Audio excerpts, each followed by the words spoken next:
Saudara, setelah melalui perjuangan bersama menghadapi pandemi, pemerintah memutuskan Indonesia mulai memasuki masa endemi COVID-19. Tapi masyarakat tetap diimbau berperilaku hidup sehat dan juga bersih.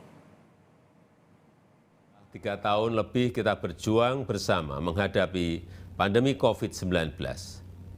Sejak hari ini, Rabu 21 Juni 2023, pemerintah memutuskan untuk mencabut status pandemi dan kita mulai memasuki masa endemi.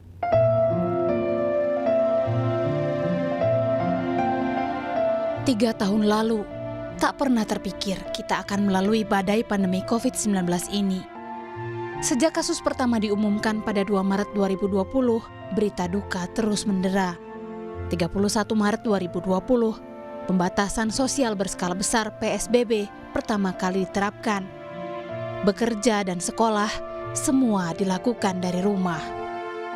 Saat itu masker bahkan menjadi barang mahal yang tetap dicari demi melindungi diri. Kesiapan stok oksigen hingga ranjang rumah sakit menjadi faktor penentu harapan hidup bagi mereka yang terjangkit. Kamar-kamar isolasi penuh, hingga pemerintah mengizinkan isolasi di rumah bagi pasien tanpa komorbid demi menekan penularan.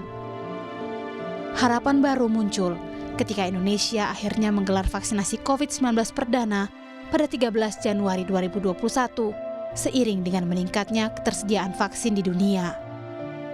Namun, hanya berselang beberapa bulan, Indonesia kembali dihantam gelombang COVID-19 baru yang lebih mematikan, yakni varian Delta. Angka kematian tertinggi bahkan mencapai hampir 2.100 orang per hari. Itu yang tercatat di atas kertas. Larangan mudik hingga kegiatan masyarakat semakin diperketat. Kegiatan ekonomi porak-poranda. Sejak saat itu, vaksinasi COVID-19 terus digalakkan hingga berdampak pada kasus baru yang terus menurun.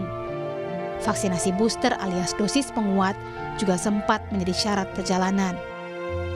Kini Indonesia memasuki masa pandemi. 21 Juni 2023, Presiden Joko Widodo resmi mencabut status pandemi COVID-19 di Indonesia dengan total kasus konfirmasi 6,8 juta dan 161.853 orang diantaranya meninggal dunia. Keputusan ini diambil setelah mempertimbangkan angka-angka epidemiologi sesuai rujukan Badan Kesehatan Dunia WHO dan tingkat kepemilikan antibodi di masyarakat yang sudah mencapai 99%. Menurut WHO, terdapat 3 kriteria dalam penentuan Public Health Emergency and International Concern, yaitu kejadian tidak biasa atau luar biasa, berisiko terhadap kesehatan internasional, serta membutuhkan koordinasi lintas negara. Merujuk hal tersebut dengan melihat kondisi faktual saat ini, maka dapat dikatakan COVID-19 sudah tidak lagi termasuk sebagai kedaruratan kesehatan masyarakat dan bencana nasional di Indonesia. Artinya, Indonesia sudah memasuki masa endemi. Ikatan Dokter Indonesia juga menyetujui keputusan pemerintah untuk memasuki masa endemi.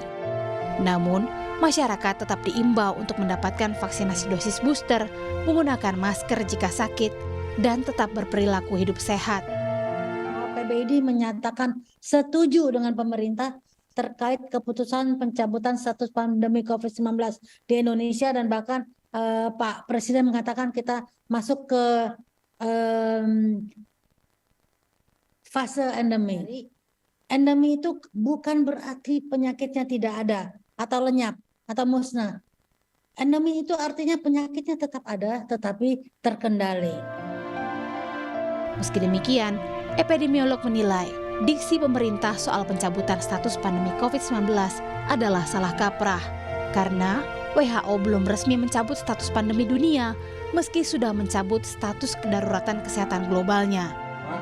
WHO saja dalam laporan terakhirnya masih menyatakan pandemi COVID-19 itu. Jadi itu adalah level yang pada tingkat global gitu. Jadi kalaupun Indonesia ya nyatakan saja bebas kedaruratan kesehatan atau cabut 2 Kepres ya di tahun 2020, 11 dan 12 maupun bencana non alamnya. Karena kalau bicara pandemi itu level global gitu. Jadi hanya WHO yang kalaupun mau mencabut itu ya, walaupun dasarnya sendiri di International Health Regulation masih belum cukup kuat ya, tapi Lantas, apa yang berubah dari status endemi ini? Yang jelas, kini pemerintah tak lagi bertanggung jawab atas pencegahan, perlindungan, dan penyembuhan COVID-19. Mulai saat ini, semuanya jadi tanggung jawab individu, siap-siap bayar sendiri untuk berobat jika terjangkit COVID-19. Tim Liputan, Kompas TV. Meski sudah berubah status COVID-19 menjadi endemi, Ikatan Dokter Indonesia mengingatkan peluang status naik lagi menjadi pandemi tetap bisa terjadi. Oleh karena itu, Satgas COVID-19 ID berharap kelompok rentan dan individu yang sakit tetap diminta mengenakan masker saat beraktivitas. ID menegaskan perubahan status COVID-19 menjadi endemi bukan berarti penyakitnya sudah hilang. Selain anjuran pemakaian masker, ID meminta pemerintah tetap memberikan vaksinasi gratis booster kedua atau dosis keempat. Memang ini situasi endemis, tapi bukan berarti penyakitnya nggak ada, penyakitnya tetap ada dan risiko penularannya juga ada. Oleh sebab itu kan tetap dihimbau kepada masyarakat yang berisiko tinggi seperti yang lansia dengan atau orang-orang dengan komorbid atau ada penyakit imunitas, itu tetap menjaga dirinya kalau berada di keramaian pakai masker supaya nggak tertular karena mereka risiko tinggi. Demikian juga orang-orang yang bergejala pakai masker juga supaya jangan menularkan.